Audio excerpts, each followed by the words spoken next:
বৈদেহী উৎসব এবং সবাইকে উচিত শিক্ষা দিয়ে পরিবারের সবাইকে একত্রিত করে নিজের গায়ে হলুদের অনুষ্ঠান সম্পন্ন করল দুর্গা।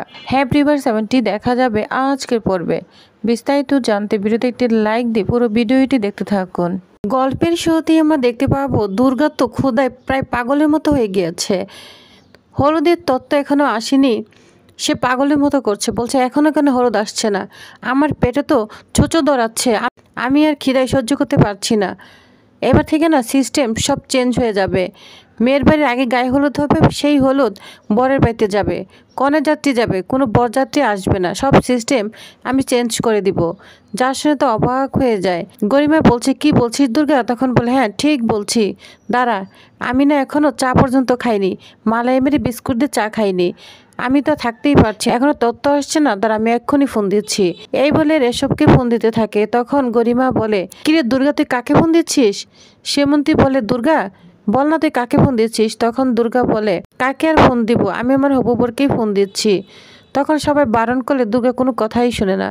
তো রেশব ফোন ধরে বলছে এই তুমি আমার বাড়িতে এখনো কেন তথ্য পাঠাওনি? আমি না খেয়ে বসে আছি আর এখনো তথ্য আসেনি, দাঁড়াও, এবার থেকে না সব সিস্টেম চেঞ্জ করে দিব। কনে যাত্রী যাবে, বুঝতে পেরেছ? বরযাত্রী হবে না। তারপর বিয়ের পর কনের সাথে বর চলে আসবে, ঘর জামাই হবে, বুঝতে পেরেছ? তখন ঋষভ ভয় পেয়ে বলতে থাকে হ্যাঁ হ্যাঁ তাই হবে। তখনই আমরা দেখতে পাবো দুর্গাকে বলতে থাকে এই দুর্গা তত্ত্ব চলে এসেছে। তখন দুর্গা তো খুশি হয়ে যায়, বলছে এই ঋষভ রাখো রাখো, তত্ত্ব চলে এসেছে, এখন ফোন রাখি। এটা বলে ফোন রেখে দেয় আর ঋষভ মিটে মিটে হাসতে থাকে। অন্যদিকে দুর্গা তো তত্ত্বের কাছে চলে যাবে। তখন গরিমা, সীমন্তী, পৃথা সবাই বলতে থাকে কিরে দুর্গা তুই কোথায় যাচ্ছিস? তখন বলে শুনতে পেলে না, ও যে গায়ে হলুদের তথ্য চলে এসেছে। তখন গরিমা বলে তাহলে তোর কি? তখন দুর্গা বলে আমারই তো বিয়ে, তাহলে আমি যাব না? তখন বলে মেয়েদের যেতে হয় না, আমরাই যাব, বুঝতে পেরেছিস, নিয়ে আসছি তত্ত্ব। তখন দুর্গা বলে রাখো তো নিয়ম, আমিই যাব। তো দুর্গাকে কন্ট্রোল করতে পারে না, দুর্গা হলুদের তত্ত্বের কাছে এখানে চলে যায়। তো সাথে সাথে সবাই যাচ্ছে হলুদের তত্ত্ব আনতে। এদিকে যারা তত্ত্ব এনেছে তাদের সামনে হাজির হয় দুর্গা, বলছে কি ব্যাপার, কেন এত লেট করেছেন কেন? তো দুর্গা অনেক চিৎকার করতে থাকে। তখন যারা তত্ত্ব নিয়ে এসেছে তারা বলছে আপনি কি বউ, আপনি পাত্রী? তখন বলে হ্যাঁ আমি পাত্রী, তাতে কি সমস্যা হয়েছে? তো তাদের সঙ্গে অনেক চিৎকার করতে থাকে, বলছে কই দেখি হলুদ, দেখি আগে হলুদ বের করুন। তখন দুর্গা নিজেই হলুদটা বের করে নেয়। তখন এখানে কৌশিকী চলে আসে। কৌশিকী বলে দুর্গা এটা তুমি কি করছো? তুমি মেয়ে, তুমি তোমার এরকম করে ঠিক হচ্ছে না। তখন বলে কি ঠিক হচ্ছে না, আমি কখন থেকে বসে আছি, আমি কিচ্ছু খাইনি, না খেয়ে আছি, আর ওনারা এত দেরি করে এসেছে, আর তুই বলছিস নিয়মের কথা? এসব নিয়ম আমি মানি না, সব নিয়ম চেঞ্জ করে দিব। তখন কৌশিকী শান্ত করার চেষ্টা করে কিন্তু দুর্গা কিছুতেই শান্ত হয় না।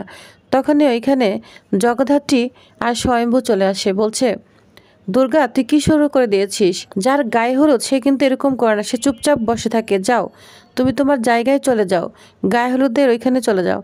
তখন কৌশিকী বলে হ্যাঁ দুর্গা তুই তোর জায়গায় চলে যা, যা তোকে এখন হলুদ দেওয়া হবে। তখন দুর্গা বলছে আচ্ছা ঠিক আছে আমি যাচ্ছি, মা বাবা চলে আসো আর কৌশিকী আয়। তখন কৌশিকী কিছুই বলে না, দাঁড়িয়ে থাকে। তখন দুর্গা বলে কিরে কৌশিকী তুই দাঁড়িয়ে আছিস কেন, কেন দাঁড়িয়ে আছিস, তুই আমাকে গায়ে হলুদ দিবি না?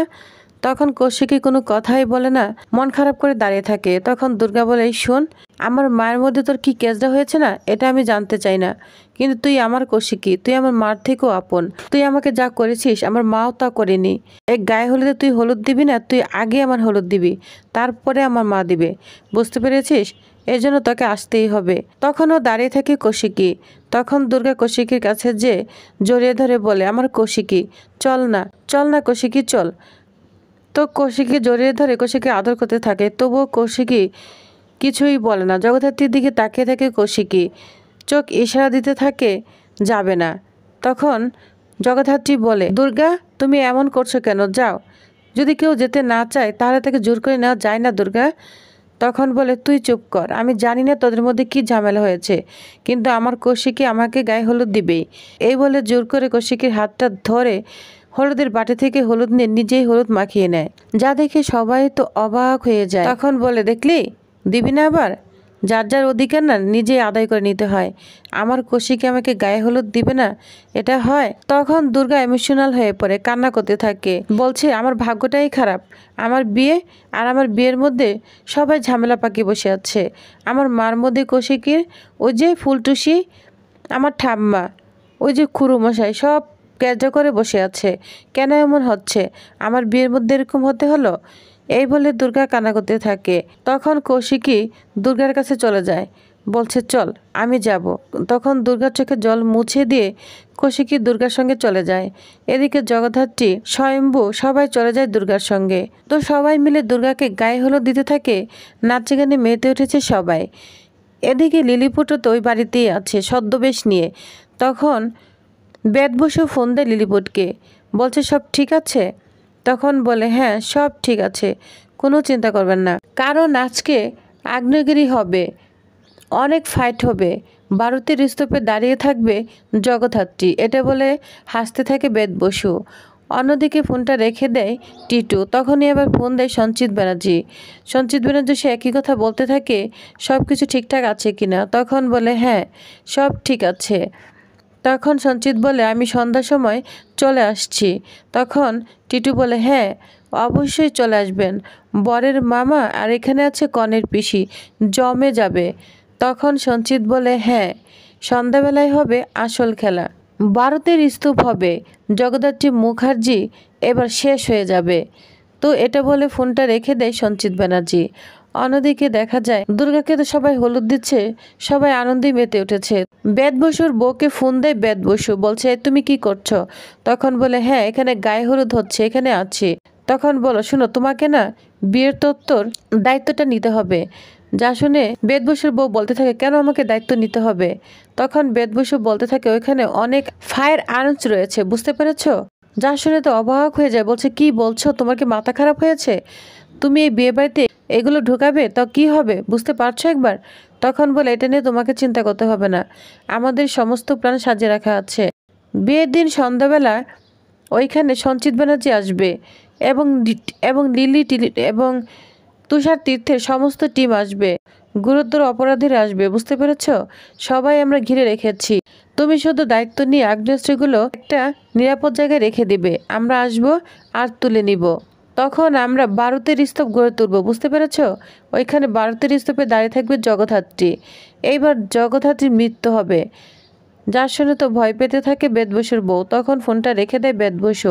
এদিকে দুর্গার গায়ে হলুদ সবাই এক এক দিতে থাকে। তো শেষ হয়ে যায় গায়ে হলুদ। মেহেন্দি উৎসব, প্রীতি, কেউ আসেনি এই গায়ে হলুদে।